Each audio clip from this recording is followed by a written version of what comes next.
Bienvenue dans le podcast à contre-courant, le podcast des mères audacieuses, le rendez-vous inspirant qui met en lumière des femmes et des hommes qui ont choisi de redéfinir leur trajectoire, de créer leur propre voie et de conquérir leur indépendance.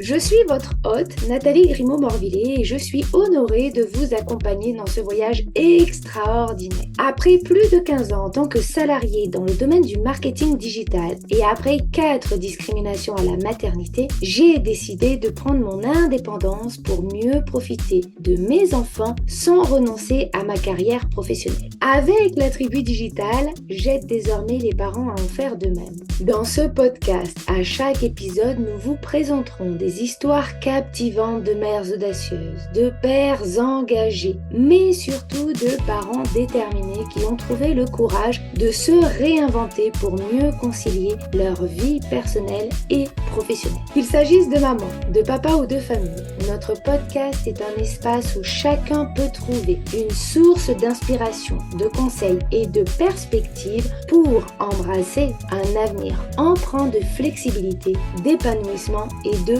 conciliation, ainsi que de succès. Si vous êtes à la recherche de nouvelles manières de penser et ou de travailler, ou encore d'astuces, c'est le podcast qu'il vous faut. Prenez dès à présent votre boisson préférée et c'est parti! Retrouvons-nous dans le nouvel épisode du jour.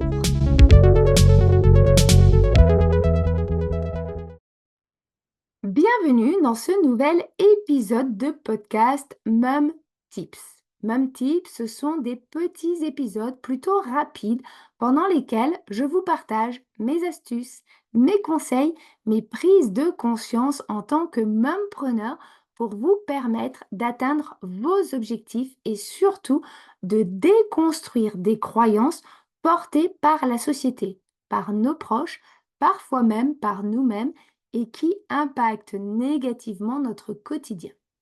L'idée de ces épisodes est de vous permettre de passer à l'action avec des conseils qui parfois casseront les codes de la société. Me revoici avec un sujet qui revient régulièrement depuis que j'accompagne des mamans à se reconvertir dans le domaine du marketing digital. La reconversion professionnelle, ce n'est pas pour moi, car je suis trop vieille, je suis trop jeune ou pas assez. Je suis maman, je n'ai pas le temps, je n'ai pas l'argent, je n'ai pas la capacité. Bref, vous voyez toutes ces excuses que l'on se donne pour justifier une incapacité potentielle avant même d'avoir essayé.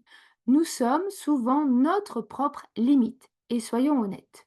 Nous nous enfermons souvent dans une prison dorée sans même nous en rendre compte. Et si aujourd'hui, nous nous autorisions à tout avoir sans aucune limite, ni la nôtre, ni celle imposée par la société, ni même celle imposée par nos proches. Chacune de nous a déjà, à un moment donné, utilisé des excuses pour éviter de sortir de sa zone de confort. Et c'est totalement normal. Le changement, ça fait peur et c'est humain. Nous préférons rester dans ce que nous connaissons, même si cela ne nous rend pas totalement heureuses. C'est ainsi que les phrases «je suis trop ceci», «je suis pas assez cela» deviennent des vérités que l'on se répète sans cesse pour justifier nos non-décisions. Mais la réalité est que ces excuses ne sont souvent que des barrières mentales. Elles nous permettent de rester dans notre zone de confort et d'éviter de prendre des risques. Elles nous donnent une justification pour ne pas tenter l'aventure, pour ne pas nous confronter à un échec potentiel et souvent peu probable. Car lorsque nous nous donnons réellement les moyens, nous réussissons. La question que j'aimerais plutôt vous poser est, est-ce vraiment la peur de l'échec ou la peur de réussir qui vous bloque le plus? Car même si échouer fait peur, la peur de réussir existe elle aussi, car elle implique des responsabilités, des changements et parfois même de nouvelles attentes. Alors, on préfère se dire que ce n'est pas le bon moment, que ce n'est pas pour nous. On préfère même rester dans une situation inconfortable en espérant qu'elle finisse par nous convenir. Alors, si vous osiez sauter le pas, faites une introspection pour savoir et identifier ce que vous gagneriez à sauter le pas et ce que vous gagneriez à rester dans votre situation, à ne pas la changer pour une situation qui vous conviendrait mieux. Et si maintenant, nous prenions un instant pour nous poser une question simple. Admettons qu'aujourd'hui, je m'autorise à tout avoir sans aucune limite. Qu'est-ce que ça serait? Imaginez ce que cela pourrait changer dans votre vie au quotidien. Prenons l'exemple tout simplement d'une personne qui pense qu'elle est trop vieille pour changer de métier. Qu'est-ce qui se passerait si au lieu de se focaliser sur son âge, elle se concentrait sur ses compétences, sur ses envies et sur ses rêves? C'est possible. C'est toujours possible tant que l'on décide de ne plus se fixer de limites. Que vous soyez jeune, moins jeune, parent ou non, ce qui compte avant tout, c'est la conviction que vous avez en vous-même et en votre capacité à agir et à réussir. Ce n'est pas facile, bien sûr, cela demande du courage, de la résilience, parfois d'accepter l'idée de recommencer de zéro, mais au fond, quel est le véritable obstacle?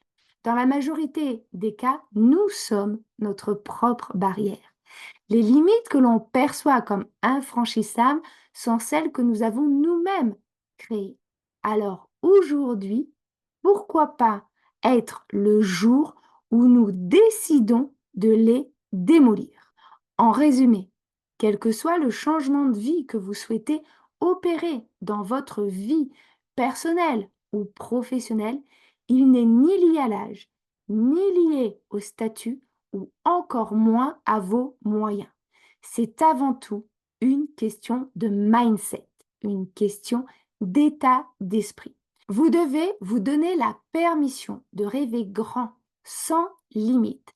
C'est le premier pas pour sortir de cette prison dorée et créer la vie que l'on désire vraiment.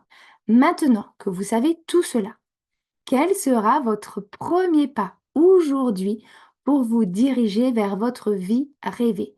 Vous pouvez nous le mettre directement en commentaire. Merci de m'avoir écouté et si cet épisode vous a inspiré, n'hésitez pas à le partager avec celles et ceux qui pourraient avoir besoin d'un petit coup de pouce pour croire en eux. Je vous retrouve samedi prochain pour un nouvel épisode de Mum Tips et mercredi pour une nouvelle interview d'une maman extraordinaire. D'ici là, passez une belle journée, après-midi ou soirée et surtout, prenez soin de vous.